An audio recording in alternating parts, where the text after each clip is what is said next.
राजा जी सुल्तानगंज से अइले जलवा उठा के।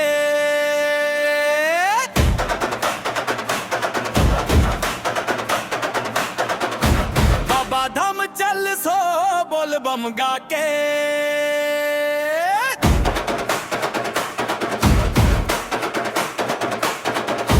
कंधे पर कांवर माथे चंदनवा, भगवा रंग में रंगाइल बदनवा। गंगा जल के बड़े हर कदम, देवघर पुकारे बोल बम बोल बम।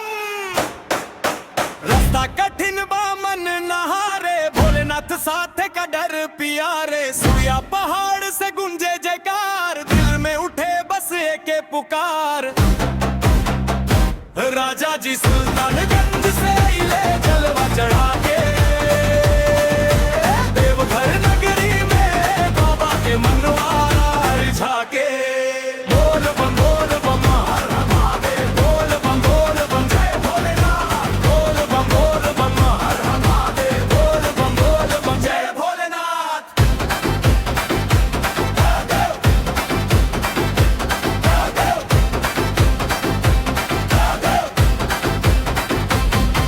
पसीना गिरे पर पाँव न डोले, मन में बस बाबा के बोले। भोर से लेके संध्या तक राह, भक्ति में मिल जाए सबसे चार। सुइया पहाड़ से गूंजे पुकार, भोला के दरबार में मिलेला प्यार।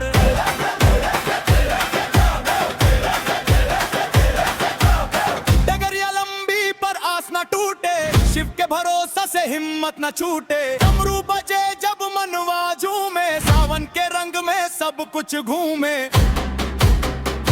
राजा जी सुल्तानगंज से अइले जलवा चढ़ा के।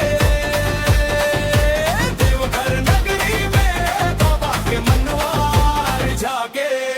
बोल बम हर हर महादेव, बोल बम जय भोलेनाथ। बोल बम हर हर महादेव, बोल बम जय भोलेनाथ।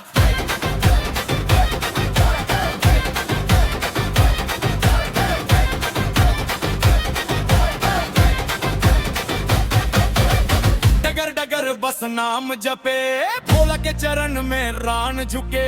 हर दुख हर ले हर संकट टारे, कृपा के पानी से भाग सवारे।